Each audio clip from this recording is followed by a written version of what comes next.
to today's episode of Juicing the Numbers, your entertainment podcast. For Monday, I am your host, Joshua Tracy. And I'm Corwin Heller. And today we're not talking about sports, kinda, a little bit. As we mentioned in Thursday's episode, we'll be shifting today's topic to doing some movies and shit. And so if you didn't listen to Thursday's episode, you're fucking confused. If you did, then you know that today we're talking about Moneyball, which was my film choice for the week, and Good Time, which is Corwin's film choice for the week. Yeah. Corwin, are you ready? I don't know yet. We'll find out. If anyone here has listened to our first ever podcast, I feel like this is going to be in a similar vein of we don't know what we're doing yet because this is different for us. Yeah, no, it's going to be weird. It is going to be weird. I like getting weird with you, Josh. Let's make it freaky and fun. So Moneyball came out in 2011. It is a picture starring Brad Pitt, Jonah Hill, amongst others such as Philip Seymour Hoffman. Bobby Kotick. Who? The guy who plays the owner of the Oakland Athletics is Bobby Kotick, who is the CEO of Activision, who produces like all the Call of Duty games. And like they're a really old game company that did not know very that. well known. Yeah, so like when I was watching the movie again, I forgot about that little fact and I just looked at him and was like, I know who that person is. I just can't possibly name, like put a name to that face. So I had to pause the movie and do some research. Okay. Yeah, it's got him. Also Robin Wright starring as Brad Pitt, aka Billy Bean's ex-wife, and Chris Pratt's breakout role. The film, the 2011 film, just in case I forgot to mention the age, was nominated for 6 different Oscars.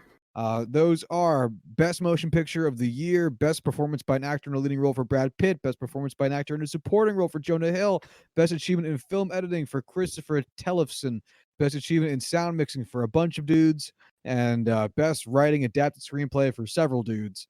And it didn't win a single one of them, but it certainly was nominated. Corwin, when did you watch this movie the first time? Oh man, probably when it came out, shortly after it came out. I know I didn't see it in theaters, but it was probably a movie I rented the second it was available. I actually did watch this in theaters. I watched it with a high school girlfriend of mine because I was really no name. Not naming names. Because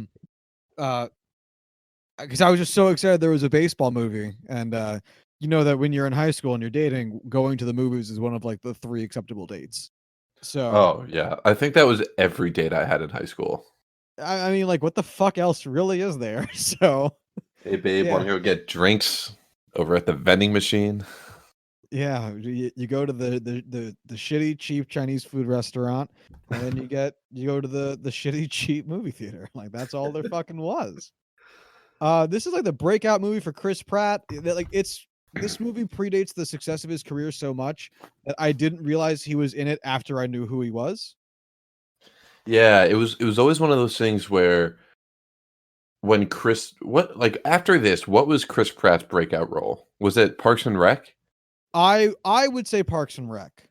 I would too, and I think I knew. I don't remember when Parks and Rec came out. I know I watched it at the time, but I definitely watched this after I started watching Parks and Rec, most likely, and was like, "Oh shit, that's Andy Dwyer." So what's funny is Parks and Rec came out in 2009, but like it still feels like this movie somehow predated Parks and Rec because I really don't remember him being a thing when Moneyball came out, but I guess he was. Sure. The director Bennett Miller, just to keep naming off some facts before we get to the actual movie, because I really like Bennett Miller. He's also directed Capote, the Truman Capote documentary, or not documentary, biopic. His second film was Moneyball. His third film was Foxcatcher. All very familiar films if you are if you live in this space. Well, Foxcatcher was great. So Bennett Miller also just a very, very, very good filmmaker, and his Mhm. apparently has a film about not about, but an adaptation of A Christmas Carol coming out, which I am excited for. Okay. Yeah. Yeah, I don't care. I love him. Just some more facts while we're talking about it. The guy who plays Robin Wright's husband, I guess, Oh, it's Spike Jones. Yeah. yeah, completely catches me off guard every time I watch it because I know him from Jackass, as I Wait, feel what? a lot of people do. Wait, what? Spike Jones was a producer for Jackass and He was in all the was? Jackass movies. That's how I know Spike Jones. Really? Yeah. Like, am used to him doing, like, stupid shit behind the scenes of Jackass, and, like, seeing him outside of that has always been like, "Oh, this is a real guy with a career outside of pulling fucking pranks with Jeff Tremaine and Johnny Knoxville." That's so funny because I always think of him as being the director of like Being John Malkovich and Her. Right. Right. So, like, That's I so started funny. I watching didn't know he was in Jackass when I was in, Jackass. like, middle school, like, back when the TV show was on TV. Of course. So, like, when Her came out, I was like, "Oh, that's probably Spike Lee or some other different person that's not the same dude I'm talking about or I'm thinking about." Damn, I had no idea. Yeah, man. That's so weird. Um, okay. Oh, I can't. Do you I didn't. remember in Jackass when they had, like, the guy dress up as a really old woman? Yeah. That's Spike Jones. Oh my god. Oh Yeah. wow. I need to rewatch Jackass now, which I didn't think I'd ever say. I Also, also remember him from Three Kings, that George yep. Clooney and Ice Cube movie. Yes, I remember That's that one of movie. my favorite movies. I love it. It's just it has so much heart. But yeah, let's focus on Moneyball. So, where to begin with this? I guess let's start with the actual topic of the film, which is generally speaking the 2002 Oakland A's and their really impressive run in that season. Mhm. What's your recollection or impression of this period in time? I was like 4 years old when this was happening, so I have absolutely no recollection of it. Um, I have a very loose recollection of it. I was about 8. I remember the Twin Towers going down the year before, and I remember this 2002 was the year my family moved. I remember that. And I have like a loose recollection of like Yankees teams from that generation. Because Derek Jeter was still there and the core four was all still there. mhm. Um, Was, Johnny Damon and Jason Giambi there? no, Damon was still sorry, Jason Giambi was, but Johnny Damon at this point was still on the Red Sox. As is Both discussed in the film. very high points in the movie or points of topic in the movie. Um, so tell me what your overall impression is of this movie. What are some of the big takeaways for you? Overall, my feeling towards this film is this is far and away my favorite baseball movie and is top 2 at the very least all-time sports movies. What's the other one? I Slapshot hockey Uh, movie good with movie. Paul Newman. Really good movie. Um, I'm sorry? Really good movie. Oh yeah, it's just one of the funniest movies ever. This is definitely a different tone, which is why I kind of feel like it's okay to have both in there. Um, it's something where I could probably watch this once a week and still enjoy it. Like it's just one of those movies. If it's on TV, you gotta watch it. It's a slow burn that you never really get bored during. It's a movie about baseball statistics that is absolutely intriguing in every scene. As a film itself, I have very few qualms with, almost none. And I'll say this is probably my favorite Brad Pitt character. And I would honestly like you to prove me wrong. Well, his character in Once Upon a Time in Hollywood is like the most Brad Pitt thing in the universe. This is So close. yeah, This but is I if also can't Brad Pitt argue. played baseball, this would be his guy. Um, one of my notes that I wrote down here was, "Damn, Brad Pitt looks like a baseball player." Uh, and he really, and I believe he's a big baseball fan. I believe he's a big St. Louis Cardinals fan, being from the general St. Louis area. Um, anyway, where the fuck was yeah, this movie I think is really so. First off, it's based off of a book. It's based off the book Moneyball by Michael Lewis, who is a um writer, but with like a journalism background. So the book goes a little bit more into like the Bill James side of stuff, which gets touched on in the movie, but not really like Mhm. heavily discussed because it's not part of the quote unquote plot. What I think this movie does really well is show how emotional and cold baseball and the uh, front office side of baseball can be. It's got the very obvious emotional heartstring stuff with Brad Pitt trying to like be a good dad and like learn how to grow as a person and try not to get stuck down in the malaise of like a perpetually okay ball club and doing things the same way and trying to not play the same game that the Yankees and Red Sox are playing because those two Right. teams can always outspend them. And it does a good job of just kind of demonstrating of being the normal movie that all movies are trying to be, while also touching on and getting into a lot of like the stats stuff of it, which is nice. Yeah, I think it does a really great job of highlighting the just the thought process between this new age analytic side of baseball and traditional baseball thinking. And Aaron Sorkin is one of the screenplay writers for this, which I just learned on this rewatch and explains so many reasons why I like this movie so much because the writing and the dialogue is near perfect, very Sorkin-esque. Um, but just some of these lines between Peter Brand, Hill's character, and Brad Pitt's character, Billy Bean, and the rest of the old white scouts and Art Howe, Philip Seymour Hoffman's character, just old crusty baseball players and the old crusty baseball thinkers and this new age is really cool to see. I wrote down a bunch of them that we could talk about now. We could talk about later. Yeah, let's Um, get into it now. Real quick before we do, I also wrote love the look of the scouting room, old and white. And all of those dudes playing scouts are actually old scouts. really, None of them are actors. Yeah. that makes it so much better, and you could definitely tell this is something that they do. Oh Um, yeah.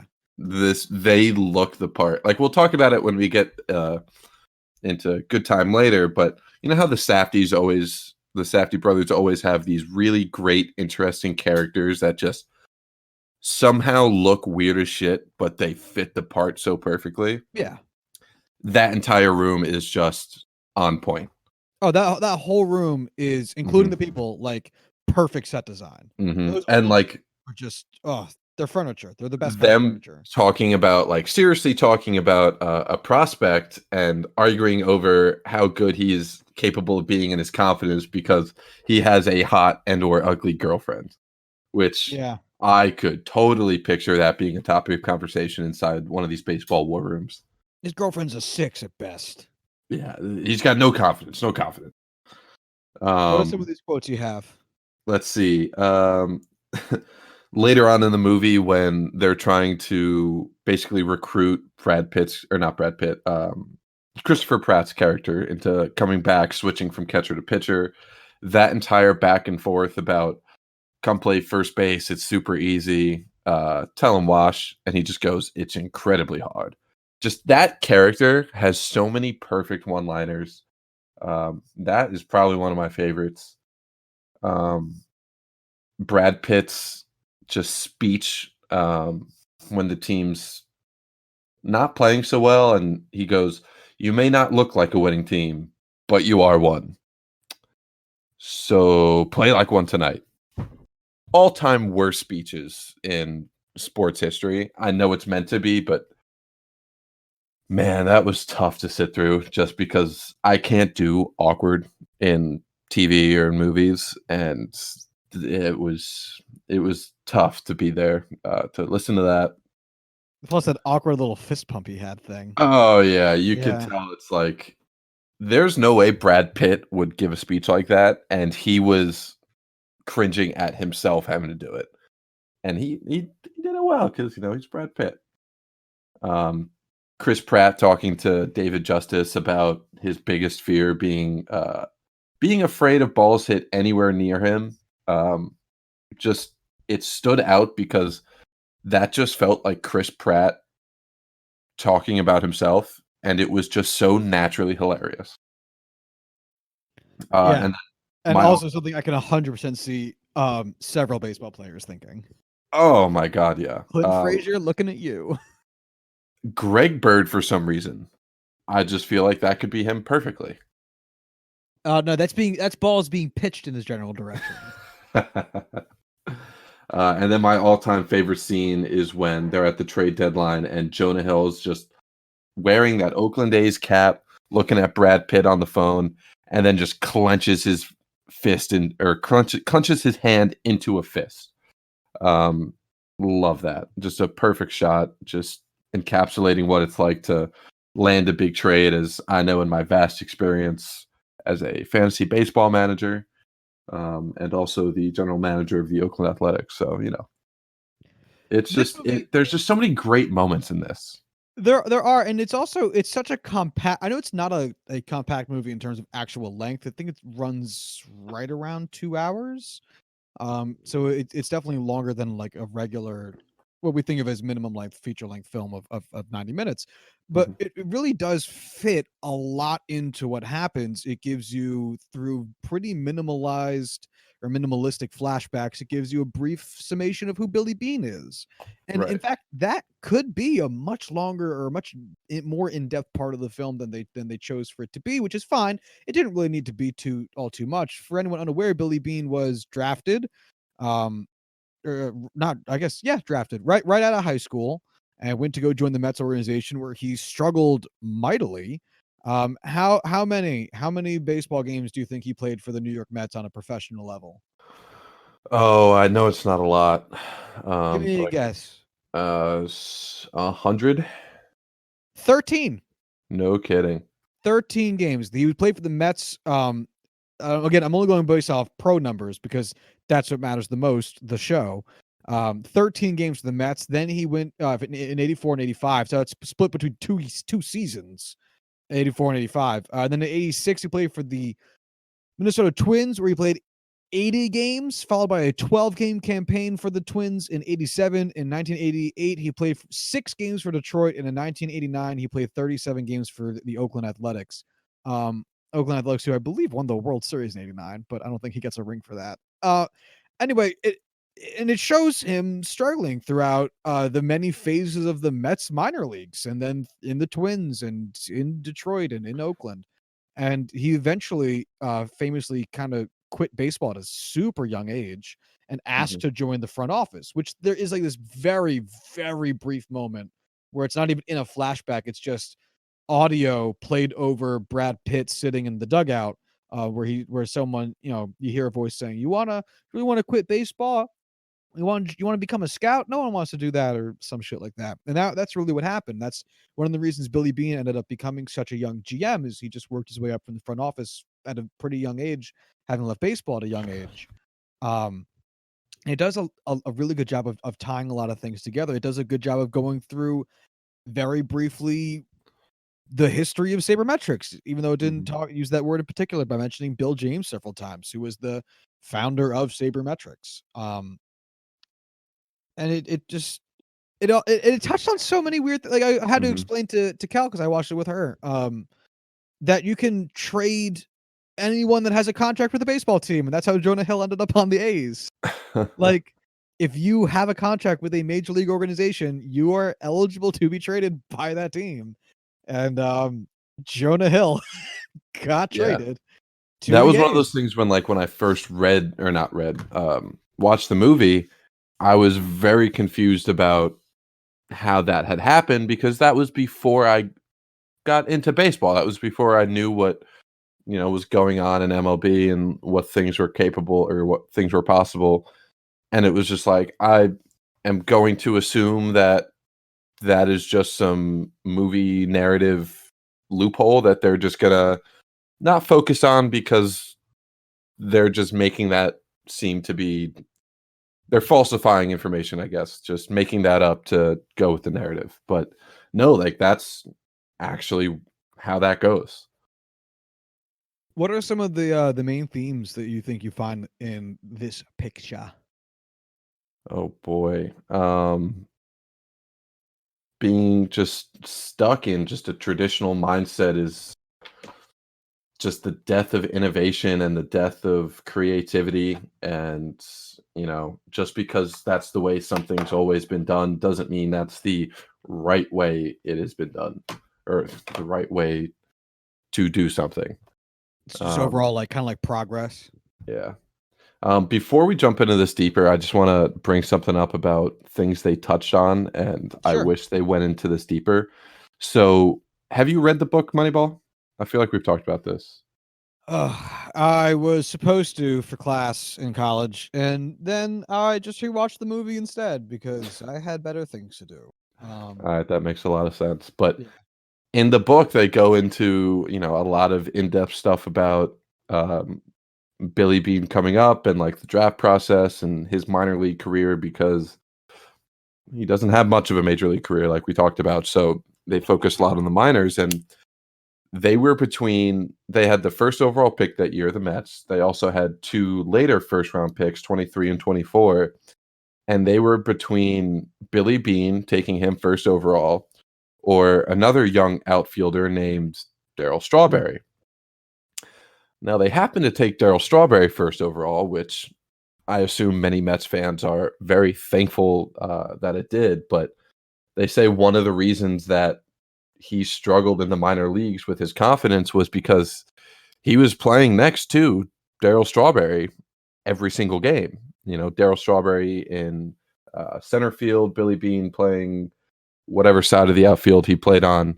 And just the fact that Darryl Strawberry was the Darryl Strawberry we know now from a very early age, from basically when he started in the minors, that kind of put a huge shadow on Billy Bean himself. And that's why he struggled so early on, to some degree. You don't know the full story unless you were there, unless you're Billy Bean.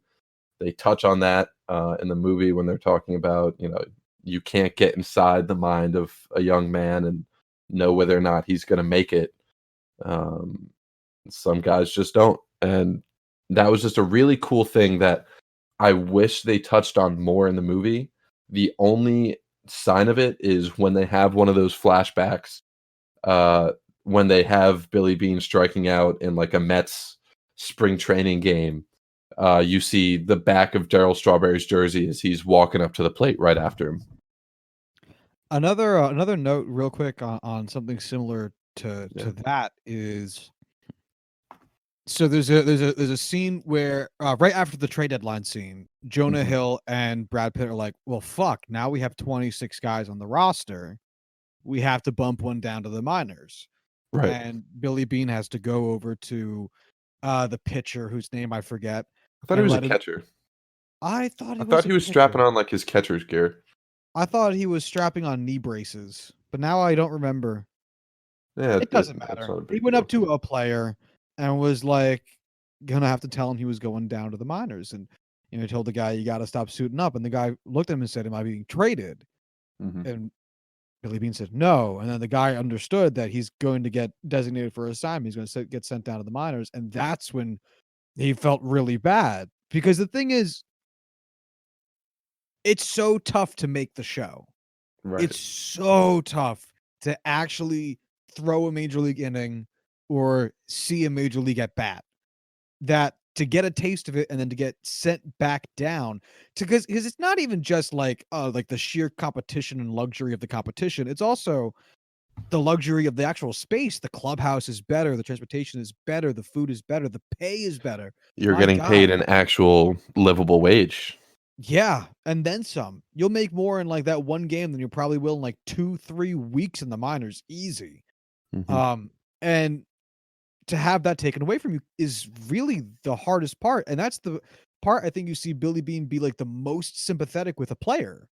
because he did that himself and he sat there for not like a long time, but longer than he'd been with most other players because he probably knows that conversation really well.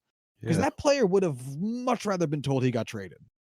They Much rather. they talk about that in the book where his approach to dealing with players came, it sprouted very much from his experiences in the minor leagues and how he felt players were mistreated and mishandled because it was just easier that way, and he wanted to do right by some of these players, and you kind of see that progress through the movie about how he doesn't the whole beginning of the movie, he doesn't talk to the players. He doesn't travel with the team. He doesn't even watch the games in person. And then by the end, he's walking through the clubhouse. He's talking to these guys. He's giving them personal adjustments. He's coming to the games. It's a big change, and I think that part of that character development is very true to heart to what Billy Bean was as a general manager. And that's actually one of the things I would have picked as my theme is communication. Because Mm, one of the problems that Billy Bean ran into, and this is also one of the notes I had, is that he couldn't get through to the manager. Hey, fucko, stop playing how you want to play. This roster's put together a certain type of way and needs to be played that way, or else what I'm doing doesn't make sense. And he had to learn how to spread that communication, or communicate that down to the manager, who ultimately didn't listen, and that's what led to the really fun trade deadline scene. Um, but also, you then after that, you get scenes of him and Jonah Hill explaining what they're trying to do to the players themselves, and that's a really big part of baseball development nowadays. Is that mhm. like it's all well and good. Like if I'm the GM of the Yankees, right? And I just because the Yankees are my team, and I am benching it doesn't fucking matter. Glaber Torres in favor of Miguel and Duhar. They don't play the same position. It doesn't matter because of X, Y, and Z. Right. And it makes total sense on paper, makes total absolute sense. And maybe it even pans out in real life. But I never tell Glaber why he's getting benched or what he can be doing to improve. He's just going to become a salty as fuck dude. He's probably going to struggle a ton with stuff like confidence, not knowing why he's not getting playing time. Right. He's going to start tweaking all of his mechanics, which he might need to do for some things, might not need to do for other things. But the communication of where a player is struggling or where a player is succeeding, like Jonah Hill had with that one guy on the plane where he was like, "Hey, you're crushing the ball. You're hitting like 650 on your pitch, which is down and in, but you're hitting like 125 on pitches low and away." Like that's a really, really important to baseball development, and that's something that in the early scenes Billy Bean wouldn't have done. He wouldn't have talked to players about anything, and at the end of it, he's trying to really be more involved as a GM to explain to his guys, why are you on this team? What do we need from you? Why are you here? And what can you contribute to our future success? Mhm. I honestly, can you remember a specific point in the movie when he actively makes that change? Or is it a gradual thing throughout? Because I can't, off the top of my head, think of, a conversation he has with Peter Brands or anyone else where it's like, okay, I need to start talking to them better. I need to start communicating better. Um, Not in particular. I don't. Yeah. Yeah, it's tough to pinpoint. He does acknowledge the whole like when he's talking to the manager for the first time about not playing Scott Hederberg. He was like a little bit facetiously, I think, was like, I'm sorry for not communicating it to you, but we want you to stop playing Pena and start playing Hederberg." And then the manager was like, "Yo, fuck yourself." Um, and but that was early in the Yeah. movie, and I don't think that really was a turning point of any kind. Just a slight non sequitur. Philip Seymour Hoffman playing Art Howe is, this is definitely one of Philip Seymour Hoffman's less notable characters, Very but I subtle thought it role. was perfectly done. Oh, absolutely. He was awesome.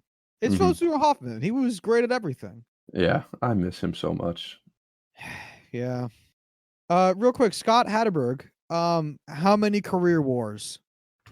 3.4. 10. Oh, good on him. 7 years in Boston, 4 years in Oakland, 3 years in Cincinnati. And his career OPS plus in Oakland, 99. But in 2002, the year that this movie takes place in, a 116 OPS plus. Hey, good on him. Good on him.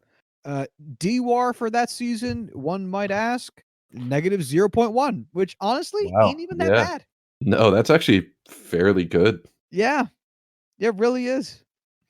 Um, every time I watch this, I always catch myself looking up Felix Pena's career stats. Good, not great player. One All-Star appearance, couple pretty good seasons, nothing very spectacular. So, yeah, it's pretty fair that he wanted to give Hatterberg the position over this young superstar like they perceive it in the movie, because there really wasn't a huge difference there, even though they make it seem like there is. Yeah, some monster difference. Mm. Who do you think won Rookie of the Year that year in the American League? In 2002, Oh, this is a name you're 100% not going to get. I have no idea. Have you ever heard of Eric Hinsky? Ooh, no. Yep, Eric Hinsky of Toronto got 19 first place votes. Second place was Rodrigo Lopez of Baltimore with 9, followed by Jorge Julio of Baltimore. Great name. The only all right names I recognize on this list: Carlos Pena, Mm, um, John Lackey. okay. Wow, Uh, that's a name I have not heard in several years. those are the only two names I kind of know. In the National League, the winner was Jason Jennings of Colorado, followed by Brad Wilkerson of Montreal. Um, And then names I recognize, literally none of these. Okay. wow. Great year for rookies. Yeah, right. In case you're wondering, Eric Hinsky career 7.8 WAR. He accumulated 1.7 of it his rookie year, which is not good. No. Sorry, 4 of it his rookie year. So Uh, it means if you take the rest of his 11 years in Major League Baseball, he managed to accumulate a whopping 3.8 WAR. That's not good. that's very bad. And then Jason Jennings career 11 WAR and John Lackey 37.3 WAR. He is retired. Anyway, Yeah. side notes. I love baseball. I do too. Does watching this movie make you love baseball more? Oh, 100%, 150%. This very much put me in the baseball mood, and I'm very upset that it's really just blue balling me really hard. I know it hurt. Why do you think Brad Pitt was always shoving something in his mouth this entire movie? That's Brad Pitt's in his entire career. He's always eating in these movies. In every movie, he's eating something. I don't know why. There's no way that's true. Ocean's 11, he's always eating something. Like in the Ocean series, he's always eating something. Mr. and Mrs. Smith, there's a couple scenes with him eating food. Uh, Dude just loves to eat food on screen. I don't know if It's it's him doing that or just the director's saying, "Hey, Brad Pitt's fucking sexy when he's fucking moving that jaw around." it's it's got to be the director. Uh, I thought it was cool looking at the old Pitch FX shit. For anyone unaware, Pitch FX is a pitch tracking software that teams still do use, but not nearly as much as other things. Where you just literally like when you're watching a baseball game, you just like put in what you think the pitches are and where you think they went, and then you can use that for some modeling purposes. So, and there's a scene where Jonah Hill is watching the game in the replay room or the video room or whatever it is, and putting pitches into a thing, and that's Mhm. an old school version of Pitch FX. What do you think about if you were Billy Bean, would you have taken the Red Sox offer? Oh man. $12.5 million a year is Boy, that's a lot of money. I think it would be hard to turn that down. I mean, I get why he wanted to stay in Oakland, and that was just where he was comfortable and where he wanted to succeed. But damn, it's the Red Sox. It's Fenway Park. It's the freedom to do basically as you please with one of the most storied franchises in the history of baseball, while also making the most money out of any GM in pro sports history. I don't know how I could have turned that offer down. What are some scenes you would have liked to have seen in this movie that weren't? Man, Billy Bean eating a dugout hot dog for the first time. Um, so I just before I answer that, I found uh, both a 15-minute montage of Brad Pitt eating in movies and a Seattle Times article discussing that exact topic. That's hilarious. Um, but man, what scenes would I have liked to see? Um, I I kind of would have liked to see them in the draft that year, just because I'm a draft psychopath, and that's just one of the best things that I could think of doing. I love drafting. Um, I would have really liked to see how they approach that with their war room, excuse me. I get why they didn't put it in there because that would be just so outside of the frame of the movie. But it would have been cool to see. It would have been cool to see them talk about them trying to find value with a bunch of nobodies that other people just don't value. So yeah. How about you? Uh, I would have loved to see more scenes of Billy Bean arguing with the owner about paying for players or just more money things in general. I Mhm. get that would have a little bit betrayed the purpose of the film, which was to show that they can accomplish so much without having access to more money. But I feel like more scenes of Billy Bean kind of being aggressive and advocating for his team in that way would have been cool. But Yeah, I like get why they weren't there. when man, there's a couple things to talk about with this scene, but when they're at the draft, I'm not sorry, the trade deadline, and they're trying to trade for Rodrigo Rincon, and they need $225,000 to be able to afford him. I couldn't imagine that actually taking place, like, with a major league franchise. I'm sure it happened with the A's, and that's a reason why they had something like that in there, but that just seems like such a nothing amount of money 20 years later that it's crazy to me that they wouldn't just be able to be like, "Yeah, dude, this is one of the premier setup guys in all of baseball. Yeah, dude, 200,000 to be able to get him for fucking nothing? Hell yeah, dude, go get it." And yet, Brad Pitt had to pay for him himself. Yeah, which that was the other thing I want to talk about, like, being a general manager of a team and saying, I'm going to pay for this player out of my pocket, and I'm keeping every cent of profit when I send him away next year is such a just like big dicking the owner of a franchise. Like, fuck you. I can afford this myself, and you are getting none of the rewards. Yeah, that's serious. That's some big dick energy right there. Hmm. Then let's wrap it up and move on to good time. Any closing thoughts on um Moneyball? Yeah, it was I just had to look crazy at to my me notes that for the title of the movie. what? I had to look at my notes for the title of the movie because I just couldn't think of it. What? Good time or Moneyball? Moneyball. Johnny Damon's like record-breaking free agent contract that year was for $7.5 million AAV, which just nowadays that's Nothing. fucking nothing. Actually, do we have? I'm gonna take a second to look up MLB contracts and see like what kind of player you could get for $7.5 million. Aaron Hicks right now is on a 10 years 70 million. So you got an Aaron Hicks. Yeah, but like everyone knows Aaron Hicks is like very much underpaid. So guys, I'd say he's accurately paid. He gets hurt a lot and isn't young. Wade Miley is there. I'm looking at guys that are outside of their arbitration years and all that.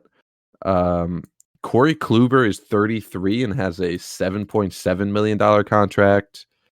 Jorge Soler, David Peralta, Joaquim Soria, Marco Gonzalez. Just not a ton of superstar names signing major contracts at $7.5 million. Shocking. And yet that was a Yeah, no kidding. prohibitive amount of money. Let's see what I feel like he would be on like the I don't know, like at that time, do you think this would be like a Christian Yelich, Mookie Betts size contract? Um, For I don't Johnny know where to. Damon, Johnny Damon was always but I guess the tools that were more sought after were a little bit different. Just things were still valuable then that aren't as valuable now. Like Maybe like a Bryce Harper almost. it's tough because his term was so gigantic. I'll Yeah. say maybe a Christian Yelich is closer, just because he Okay. makes so much less money than what Mookie Betts will inevitably be making. Right. Yeah, maybe somewhere around there. Yeah. Yeah, those are my thoughts on Moneyball. So you get a recommendation? Oh, 100%. Yeah, 100%. I obviously do as well. This is the movie I picked. I love this movie. It's a great baseball movie. It's a great family movie. Oh, he loves his daughter. Uh, Oh, yeah. she sang that song. That Wasn't song that? gets stuck in my head every time I watch. Every Yeah. time. No, it's a great fucking movie. It's a great fucking movie. I love this movie. Um, everyone should watch it. Let's move Mhm. on to Good Time. Why don't you cue us up on this one since this was your pick? Okay, I have no information prep for good time, but that's I fine. have it. I have it up. Okay, cool. Saving my ass. I'll get you going, because I wanted to make sure I was prepped and ready. Good Time is a 2017 film by the Safdie brothers. They are the new era of Jewish brothers making movies. Benny Safdie and Josh Safdie both directed this movie. The movie was written by Ronald Bronstein and Josh Safdie, and then co-starring Benny Safdie. So they each get to take turns. It Mhm. also stars Robert Pattinson, and Jennifer Jason Leigh also has a mild role in the film. Another notable name that you might see in this is Barkhad Abdi, who was the main pirate in Captain Phillips. He has a small role in this as well. I actually have a note mentioning that because it just completely took me out. I was like, "Yo, he is the captain now." You're goddamn right he is. This is, I believe, the first full-length feature film from the Safdie brothers. I think so as well. Um, actually, Ooh. Heaven Knows What apparently was. I And Daddy retract. Longlegs in Oh, I didn't even see that one. 2009. Wow. Okay. Also, this is the first major. This is the one that really put Yeah. them on the map. This was an A24 release, which, as we all know, has been gaining a lot of traction as of Mhm. the last 4 or 5 years. In fact, due to the success, I believe, of Heaven Knows What, Robert Pattinson actually reached out to the Safdie brothers about making this film, which they wrote for him. Really? Yeah, the Robert Pattinson character, or role, I should say, not character, was written for Robert Pattinson. Um, Impressive. and yeah, why don't you take us through it from there? Man, this so immediately off the top, I just felt like, okay, the Safdie brothers, we just watched Uncut Gems. I think we talked about it a little bit, maybe not. I forget. Um, very, very similar feel. Um, just the tension in this was just palpable. I know that was something we privately talked about with Uncut Gems. I don't know if we talked about it on here. But just the tension, you just could cut it with a knife. It was there for, I want to say, like 90% of the movie. It was just overbearing. Their audio, the way they mix this, the music overlaying the dialogue and just the rest of the mix is just, it's overpowering. It's so powerful. It's unrelenting at points. It's the kind of music that pushes you into your seat, if that makes any sense. It's just a heavy blanket on top of you. The shots they use at times are just extremely, extremely close, extremely in the face of the characters.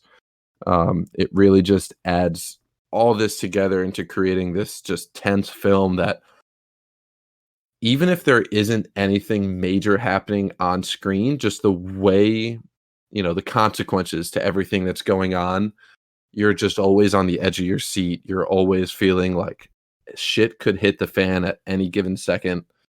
Um, I think there was only one scene in this entire movie where I was like, okay, they can breathe now. There's room to breathe here. They don't have to be panicking. There doesn't need to be anything freaking out. It is just room to breathe. And it gets cut short very quickly. This Um, movie is frenetic. It is pulpy. It is wild. So this is basically follows two brothers who botch a bank robbery, resulting in the younger brother going to prison, and the older brother Robert Pattinson trying to break him out. The only problem is that the younger brother is mentally handicapped, mentally disabled. It's not something that's expressly told in the movie, which is another, Safdie brothers trope. There's not a whole lot of narrative to these movies. It's you are put straight into the action. There's not a whole lot of exposition. It is just you're a part of it. You're experiencing it in real time, and you are just there to feel the emotions that the Safdie brothers are trying to make you feel. And man, that is what they do, and they do it very well. I actually think this movie could have benefited a little bit from a little bit of backstory. I'm not saying I agree. it's only because it's so tough to understand the stakes. Mhm. Like, I don't mind not knowing that much because it's not really what the movie's about. It's just kind of backdrop for what ends up following through. But it's like it makes the beginning of the movie kind of weird because it's like, why do they need $65,000? Mhm. It's a You very know, specific number.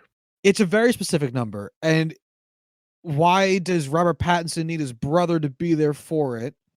Mhm. And he's definitely lying to his brother because when his brother goes to prison and he's like yelling to their grandmother on the phone, he's like, Connie told me that we was gonna buy a farm by the forest and I would live free and do whatever I want. And like $65,000 is not enough to go Nope. buy anything, property Dude, wise. is that something I missed? Because I have no answers to any of that information, like any of those questions. Uh, That's what I'm at saying. the end of the Like, movie, like I don't know what was supposed to happen. I don't even know what anyone's goal was, other than survive, essentially. yeah, because like after you get past the bank robbery part and Robert Pattinson has no money and he like wants to bail out his brother, then it's like, oh, totally. I get the chase to like go get that Mountain Dew bottle or Sprite bottle full of acid. Like, Mhm. totally understand that. I don't fully understand the urgency. I guess just concerned old. That's fair. But like initial at the very beginning, man, like straight from the therapist office to robbing that bank, that's pretty quick. Yeah. But this movie is off the rails in like the best kind of way. Yeah, I mean, it's definitely I wouldn't say this was my niche of movie. I prefer a strong narrative. I prefer, deeper characters with strong motives and just a clear cut understanding of what they're after. And if there isn't that, you see that progression through the movie. You see that character growth and whatnot. There really wasn't any of that here. I can't say any character grows in any way. Um, Maybe you could say that Nick, the younger brother, did because he was able to open up at the end. But at the same time, the scenario around that scene is he's opening up in such a basic way that it's hard to really categorize that as growth. Um, and just from beginning to end of this movie, I just feel like there wasn't any progress made. Yeah, it definitely not in Robert Pattinson's character. He definitely didn't learn a single thing moving through any phase of this. Mm. Um, God, I hated him. I hated that character. I loved Robert Pattinson's performance, but the character, oh, such a piece of shit. oh, one of my Such notes a here piece of is garbage. the biggest crime Robert Pattinson's character commits is ruining his brother's life. Oh my god, it's unbelievable. I have a note in here where I personally don't mind watching characters, manipulate others for personal gain. Like Breaking Bad, I felt was a really good example of that. I was rooting for Walter White throughout that entire series, even though he's ruining the people around him. But the way Connie, just from the first minute in this movie, was just manipulating everyone around him for seemingly no major reward, just because he wanted to do it and it helps him out in just the most minuscule ways. It just, I couldn't. And from the start, I just could not stand this character. Oh God, no. He's Mhm. so incredibly abrasive in just every single way that he presents himself. My thing with this movie as a whole is I really, really like it tonally, and I Mhm. really like the pacing of it, for the most part, and the general concept of it. But I'm pretty nitpicky about some of the way things were done or presented. Um, it feels like a great stepping stone, and I'm so glad that it was made because it led to Uncut Gems, which I think is a even better continuation of this. I think it's even more frenetic while simultaneously being better narrated. Um, 100%. I agree with you oh, 100%. right? Because like like Jennifer Jason Lee being in this movie as Robert Pattinson's I don't Girlfriend? know, girlfriend feels a bit strong, like fuck buddy that he Yeah. also manipulates for money, Yeah. is It's super hard to. weird because Jennifer Jason Lee, when this movie was made, how old do you think she was? Oh, she looked old in the movie. I could totally see her being, like, 32. 55 Like, in real life? in real life.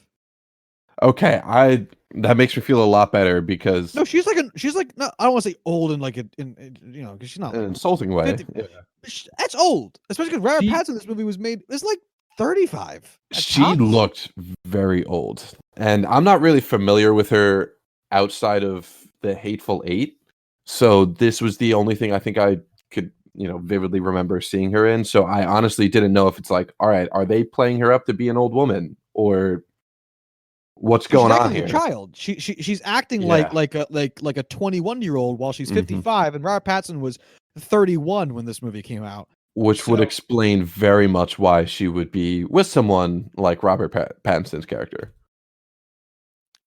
yeah, it also makes it felt like while watching it, um, the Safdie brothers were like, "Oh shit, Jennifer Jason Lee wants to be in the movie. Where can we fit her in where she has a chance to be showcased?" Well, there is this one scene we have that features a female person doing something. Perfect. Let's do it. Um,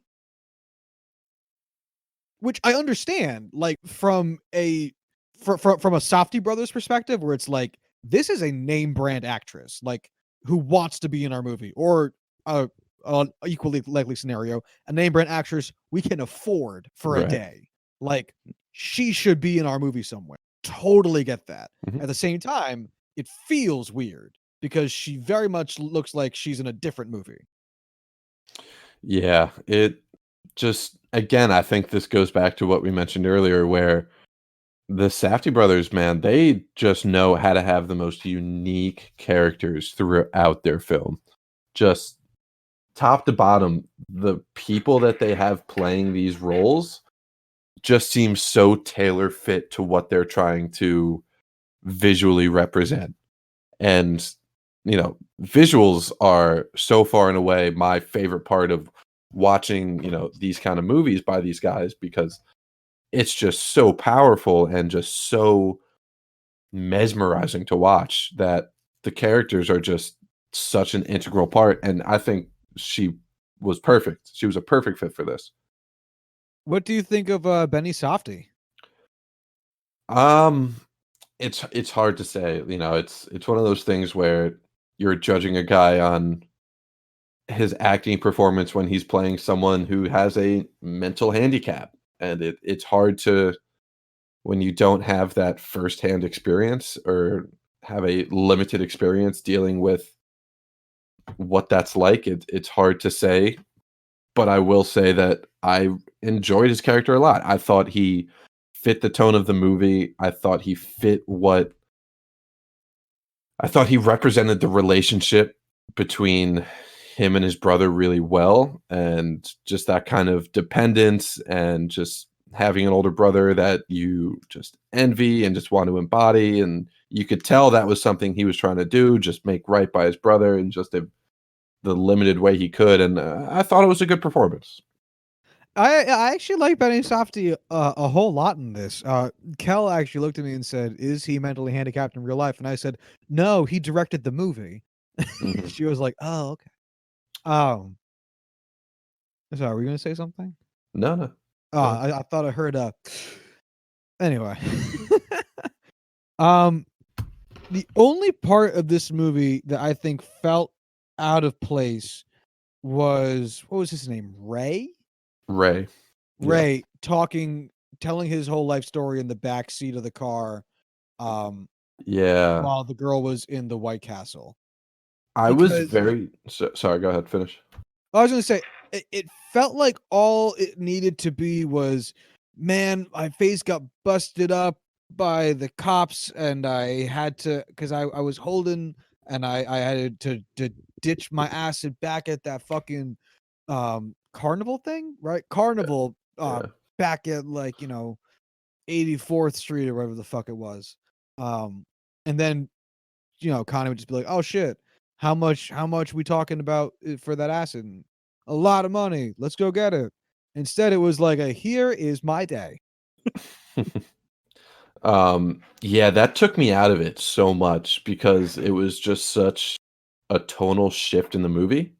And we basically went from, like 45 minutes of no exposition to 5 minutes of only exposition. And I'll tell you what, just having that 5 minutes of backstory made me understand Ray and his character and his motives and just everything so perfectly that I was like, okay, this guy just woke up from what I assume was a coma or some shit, just being knocked out to, okay, I can roll with this guy. I know what he's about. I know what he's after. These are his motives. This is what he's trying to do, blah, blah, blah, whatever. Let's roll with it. And I just wish that they had more of that. I wish they had more exposition. Yeah, it either needed more exposition or to get rid of the Ray Hmm. exposition. Because it's funny is I've seen this movie before, and while rewatching it, I had forgotten that scene entirely Yeah. This because was I my first realized, time. oh, it was your first time. Hmm. Yeah, I had forgotten that scene entirely, um, because it really is so out of place with Yeah. where the rest of the film is going. Um, what do you think about Robert Pattinson making out with a 16-year-old in this movie? I have just in my notes here, I have what the fuck? What the fuck? I'm so uncomfortable. What the fuck is going on? I don't want to watch this. This is fucking rape. Which it didn't get that far, but oh my god, I don't think I've been that uncomfortable watching a movie in a very long time. That was just so over the top, just how quickly that went from 0 to 1,000 so quickly. Like, I thought we were gonna actually watch them go to town. Oh, yeah, there was heading in that direction, my Yeah. I tell you. Ugh, gross. That I think might be the most indicative of, like, where this movie was at. Yep. Um, Also, I'll tell you when what, that's the point where I realized this movie is, in fact, not a good time. Very oh, much not a good time. do you know why it's called Good Time? I don't. Uh, good time is what people in prison refer to as getting out early for good behavior. Oh, okay. Yeah. He's not So getting out of prison early, I don't feel like. so the from what I've read is that the Softy brothers in their minds have a backstory for Connie that includes him getting out of prison early for good behavior. And then he does this. Hmm, that makes sense. Yeah, so good, yeah, You good wouldn't know time. that because of the limited exposition, but And I want to say I get it because Connie's breaking the law and shit. But at the same time, it doesn't really show. yeah. You know, like if you told me he served prison time, I would go yeah. And if you told me he got out for good behavior, I would go okay. And if you told me he served 15 years because he's a fucking asshole, I'd go yes. Like all of these things can be true, and I none of them really shaped the character in any way Huh. because he's just an asshole. You know, Yeah, no kidding. he is manipulative, which I guess I can see that aspect of it. Because maybe he was just falsing his or faking his good behavior for an early release, but yeah, I don't know. He just comes like across like a dick for the Yeah, most no part. kidding. He's also a fucking awful criminal. And I just couldn't stop noticing like him doing just the stupidest shit. Constantly getting in Um, his own way. yeah, like when he's breaking his quote unquote brother out of the hospital, he just destroys the hospital bed, just making a huge ruckus, and then just openly wheels him throughout the hospital, just like it's a miracle he wasn't caught immediately with just all that going on. When they're at the amusement park, they never at any point find the money. That is the whole point and the whole reason they're there. They just stop looking and go home. When they destroy the hard drive to clear all like the video evidence, there's like, yeah, okay, that really fucked up the hard drive, but there's no way they aren't able to just pull information off that hard drive still. Just like those were the stuff like I noted in my notes, but there was just so much where it was like I could see why this guy keeps getting caught. Like it's just he's not good at being a criminal. Honestly, even off the jump, he says in his letter to the note that he slides across the to the bank teller, like I Mhm. don't want this bag exploding on me on the way out, right? Because we I paused it and read the note to make sure I wasn't missing anything. Really. Yeah, Uh I just saw and that he misspelled the word money and I couldn't focus on anything else. that's hilarious. Um, but so he's aware that like what happened to him, Mhm. what could have happened to him, and still didn't check for that when he probably could have avoided the entirety of all of the negative outcomes of this movie by just checking the bag, or at the Mhm. very least throwing it in the trunk so it explode in the trunk, allowing for them to be fine in terms of not having to look through pink paint fumes and crashing the car. Also just like Also, him assuming that he could use that clearly ruined money. yeah, right. But real quick, that actually brings me back to one of my initial questions. Mhm. What was the threat? How were they able to rob the bank? I don't get that one. He just said they were armed. But he said it through bulletproof glass. So I know that it is policy for bank tellers to be trained to just let people take the money. Just don't put up a fight. It's FDIC, insured. There's no reason to stop them from taking the money because one, they're like 95% likely to be caught because most bank robbers are fucking idiots, like we see Yes. here, and no one's losing any money. It's just the government's going to pay that money back. The bank will be reimbursed. It's not a big deal for people to take that money. Which is why, Yeah, immediately she's just like, "Yeah, sure, have everything in my till. Just take it." I figured it would be it, but it still felt kind of weird. Mhm. Those masks were fucking creepy though. Yeah, that was, like, really impressive because those are expensive ass masks, like, those are several $100 masks to get ones that are like that, um, and then just throw them away, which, I get they're criminals and it's the smart thing to do to get rid of that evidence, but again, he left it, like, a block from the bank without wiping any of it down, like, all of his DNA is just his sweat is gonna be all over that, just yeah, so Burn many it. little things. Just burn it. Yeah. How would you have felt if, in the shirtless Robert Pattinson scene, there was a very obvious gang tattoo, and Mhm. then you can just surmise that he was needing all of this money to get out of a gang or for gang-related reasons, as like a form of intuitive exposition.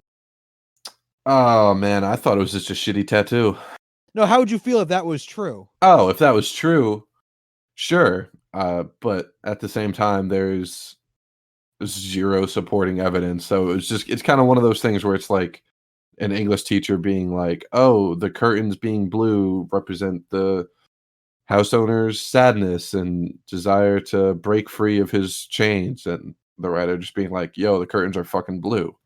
Like, I could easily see both sides of that, like, okay, deeper meaning, sure, you can try to surmise that and whatnot, and also just he's a guy in prison, he has a shitty prison tattoo because he makes shitty life decisions. This is very true. He does make Yeah. decisions. What would you say is the main theme of this movie? Don't break the law. I don't know. I feel like it's more of a man, it's hard to say, like, I wanna have it be something about, family and loyalty, respect, whatever it may be, and just whatnot, but I don't know. Like I feel like with such little, exposition and narrative, it's really just we're here for entertainment. We're here for being able to feel these emotions and tension, and it's less of a there's no crazy symbolism or motifs or anything like that. But I'm sure there are. It's just I didn't really get any of that from watching it for the first time. I I I would say there's definitely like you said when we very first started talking about the movie, the theme of survival. Um Mhm. there's definitely a lot of ideas about, like protecting your family, but at the same time those seem to be more so masking the true intention of a lot of Robert Pattinson's actions, which is just to get money. At the same time, he is very desperate to get his brother out of the shit situation he put him in, but uh Mhm. again, still put in that position due to negligence and dereliction of duty and generally not giving a fuck about his brother's well-being over um his own personal gain, also in a crime which really didn't need to involve two people but did No. for some reason. Yeah, uh I still never got why Nick had to be there at any point. Like, that's one of the things I had written down is that this is a very urgent movie, but it doesn't always need to be, because there was some a lot of the urgency of the movie is what adds to the whole being of it. Like, I think maybe that could be a theme, just urgency. Um, things needing to happen right then. There's a small gap of time when the cop isn't outside in front of the door at the hospital room. That's the only time he's got. If you want to break out your brother, that's the only time you're going to get. But then there's other points in the movie that just didn't need to be urgent, like him storming into his brother's therapy session to break him out of that to go rob a bank. I mean, a therapy session is gonna be what? An hour tops? Like, you couldn't wait? Yeah. Like, and they're clearly already into it. You couldn't wait 30 or 45 minutes? Yeah. I Like, mean, why? You know? I thought that was a very good introduction to his character. Oh, for Uh, sure. It definitely fits the character, but it's a weird narrative feel. oh, absolutely. I think that's part of why this film is just so tense from the start because you're introduced to Nick and he is not exactly the most cooperative and there's a lot of emotions going on in that scene with the therapist and then boom, here comes Connie, and everything just gets turned on its head, and just it's almost like a panic. Like you don't know what's going on, you don't know why he's there, you barely know who he is, you don't know their background. It's just things just kick off immediately, and I think that was just why they did that was, yeah, let's just fucking chaos from the start. Fair enough. Yeah. Sorry, I was reading. No, it's okay. Uh, I've been doing the same. yeah, how can you not as you go through these things? Mhm. Um, Overall impression of the film? Um, I thought it was a good technical film. I mean, I love the lighting, I love the visual aspect of it. I said I love the audio of it and just the feel that they were trying to capture. It's just the movies I like and I value the visuals, I value the audio, but narrative is always number 1 for me. And that's just it was very lacking here, and it's hard to fall in love with this movie when it's lacking so much in that category. If you're looking for like um a nice indie watch, and I mean Mhm, like true indie, rough, rugged, weird, highly stylized. This is it. This is a great choice. It's going to be fun. It's definitely going to be fun. It'll be visually entertaining. It'll have good acting performances. It'll take you weird places. There are, like Corbin said, technically speaking, everything was solid. Um, there are definitely holes that I think are just as a result of two younger filmmakers, like still just kind of getting the reins on doing a lot. They're doing a lot. They're acting, directing, producing, writing. They're doing a lot. Um, and again, knowing what we know now about their follow-up film, Uncut Gems, they really did like fill in a lot of those holes. It mhm. feels much more like the complete version of this. Is I'm this so excited for their like, what Yeah, their trajectory is right now. I am so excited for where they go. very here for it. But this is a good movie. Go into it Mhm. with understanding its limitations, narratively speaking, like we've been saying. But this is a good movie. This is fun. This is a good movie. Before we move off it, I just wanna bring up I've just been reading through some of the trivia on IMDb. Um, all of, like, the public shots and scenes in this movie were done, like, in the mall. That was a mall that was not shut down. None of those patrons were actors. The cops were real, that they hired real cops. On the street, all of those people are real. They didn't shut anything down. So this movie has such a real feel to it because they just were like, "All right, let's go out in public and do this and get people's real reactions to everything." And I think the feel of it, visually and just throughout the movie, just the feel of this movie is just so genuine. And I think that's one of the biggest redeeming qualities for me, is just it feels like we said pulpy earlier. It's such a pulpy movie, and it just feels so great to watch. Yeah. Building on that, I believe I'm gonna try to make sure I fact check myself a little bit here. No one, no one had the, no one had the script.